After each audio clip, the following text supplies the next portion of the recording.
It is a point. We are all victims.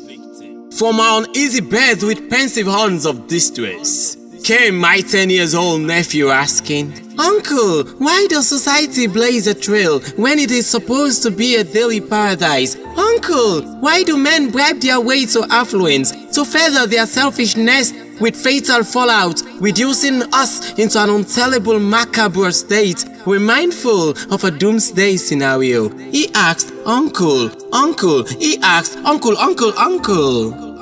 I'll be honest.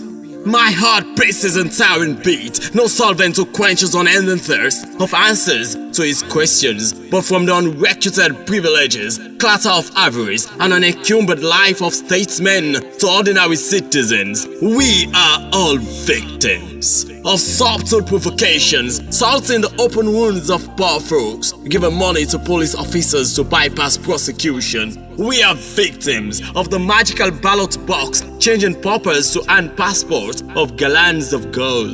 We are victims of statesmen looting the poor, giving merely crumbs of food and impoverish them the more. Yet we don't care.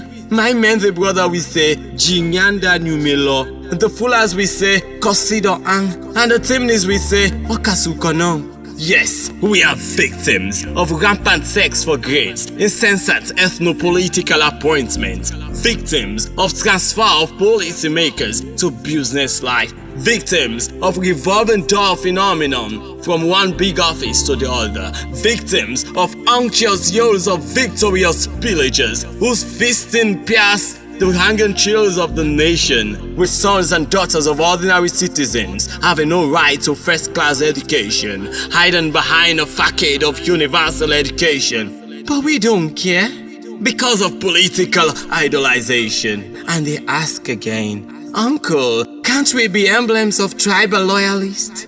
I said yes, we can cut off every hand of corruption, offering yellow perils to our nation. Close all doors on looters, hold firm to the concept of zero tolerance to corruption. Then follow the dirge down to the street, with heaven sound supplicating a new dawn of patriotism.